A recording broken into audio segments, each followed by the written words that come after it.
बिस्मिल्लाहिर्रहमानिर्रहीम। अस्सलाम वालेकुम। मैं हूं अंसर उड़ाई और आप देख रहे हैं यूट्यूब चैनल खरी बात। नाज़रीन करम, डट के खड़ा है कप्तान। जी हाँ, अब ये खाली डायलॉग नहीं रहा, हकीकी मायनों में बानी पाकिस्तान तहरीक इंसाफ इमरान खान डट कर अपने मुखालफिन का मुकाबला कर रहा है। अडयाला जेल रावलपिंडी की बैरक नंबर 3 का कैदी नंबर 804 गुज़श्ता 6 माह में मुबैना तौर पर 35 लाख रुपए का रंग बिरंगा खाना डका चुका है और इसी अरसा के दौरान 65 मुख्तलिफ शख्सियात से 976 मुलाकातें भी कर चुका है। बैरक नंबर 3 कोई आम बैरक नहीं नाज़रीन इकराम, इसे 4 से 5 कमरों को तोड़कर एक बैरक बनाई गई है। इस बैरक में जिस्मानी वर्जिश के लिए तमाम जरूरी सामान मौजूद है। काम काज के लिए मुशक्तियों की एक फौज है जो हर हुक्म बजा लाती है। जेल इंतजामिया की जरूरत नहीं कि इमरान खान के आराम में खलल डाल सके, तो फिर टाइगर्स ठीक है तो कहते हैं डट के खड़ा है कप्तान। कैदी नंबर 804 जेल में बैठकर अपनी पार्टी को उसी अंदाज से चला रहा है जैसे वो बनी काला या जमान पार्ट से चला रहा था। फौज मुखालिफ, अदलिया मुखालिफ और हुकूमत भी मुखालिफ, मगर मेरा कप्तान आज भी अपनी मर्जी की जिंदगी जी रहा है। इसीलिए तो कैदी नंबर 804 हमेशा यही कहता है कि मैं कल्ला ही काफी हूं। मगर जैसे जैसे दिन गुजर रहे हैं मैं महसूस कर रहा हूं कि मेरा कप्तान ठंडा होता जा रहा है। अब तो मुलाकातों के लिए बाकायदा फोकल पर्सन तैनात करने पड़ रहे हैं। नाज़रीन, जेल होती है, लाख आसाइशें सही, मगर जेल गेट से बाहर निकलने की ख्वाहिश हमेशा अधूरी ही रहती है। मेरा कप्तान आज भी अवाम में मकबूल है और यही उसका जुर्म है। इमरान खान का दिफा करने वाले धड़ाधड़ डॉलर्स कमा रहे हैं और गुमनाम लोग इमरान खान का नाम ले लेकर शोहरत की बुलंदियों पर पहुंच रहे हैं। नाज़रीन इकराम, एक बात तो सच है कि हर 3-4 साल बाद नैब के छापे, गिरफ्तारियां और अरबों खरबों रुपए की करप्शन कहानियां, और फिर वक्त बदलते ही उन्हीं लोगों को इक़्तिदार की कुर्सी पर बिठा दिया जाना, ये वो ड्रामा सीरीज है जिसमें सिर्फ चेहरे बदलते हैं, किरदार बदलते हैं, डायलॉग बदलते हैं, मगर कहानी वही रहती है। ये सिलसिला कब तक रहेगा?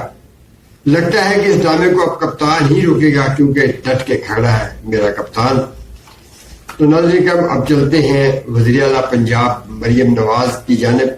तो नाज़रीन इकराम, ऐसा लगता है कि मरियम नवाज अपने जो चचा है मियाँ शहबाज शरीफ, उनका रिकॉर्ड तोड़ने की सरतोड़ कोशिश कर रही है।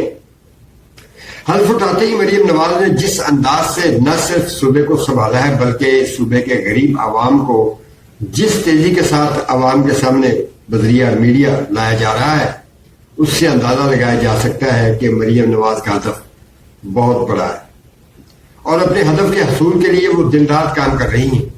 लेकिन नाज़रीन इकराम, मेरे चंद सवालात हैं मरियम नवाज साहिबा से, और अगर इन सवालों की गूंज मरियम नवाज तक पहुंच जाए तो बराए मेहरबानी एक आध सवाल का जवाब दे दीजिएगा।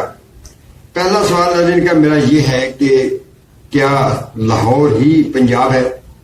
क्योंकि उनकी जितनी भी एक्टिविटीज हैं वो सिर्फ लाहौर तक महदूद हैं, लाहौर से बाहर उनकी एक्टिविटी फिल वक्त नजर नहीं आ रही, सिर्फ तरक्याती मनसूबों के ऐलानात तक ही महदूद है।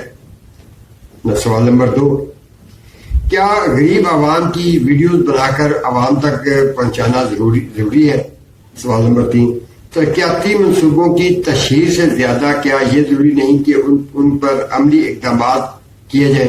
तो नाज़रीन इकराम, सवाल तो काफी सारे हैं, लेकिन चूंकि मरियम नवाज इस वक्त फुल मुतहरक है आवाम की खिदमत के लिए, तो मैं नहीं चाहता कि इन सवालों को एक तनकीद का लिबास ओढ़कर मैं मरियम नवाज को तनकीद का निशाना बनाऊं। मैं समझता हूं कि अगर वो वीडियोस बनाती हैं तो ये उनका फेल है। सियासतदान को अपनी प्रोजेक्शन की ज्यादा जरूरत होती है। आटे के जो थैले के ऊपर मियां नवाज शरीफ की तस्वीर लगाई गई थी वो भी सियासी तशहीर के लिए लगाई गई थी। अब किसान कार्ड के ऊपर जो नवाज शरीफ की तस्वीर लगाई जा रही है वो भी तशहीर के लिए लगाई जा रही है, क्योंकि ये सियासतदान है। सियासतदान ऐसे काम करते रहते हैं। सियासतदान अगर एक छोटा सा काम करता है तो उसकी बहुत बड़ी प्रोजेक्शन चाहता है, और अगर इसमें कोई इतना हर्ज भी नहीं है। اگر عوام کو حقیقی معنوں میں ریلیف دیا جا سکے اور ریلیف کے لیے کام کیا جا رہا ہو تو میرا خیال ہے کہ اگر انہیں ذاتی پروجیکشن دے بھی دی جائے تو اس میں کوئی حرج نہیں ہے۔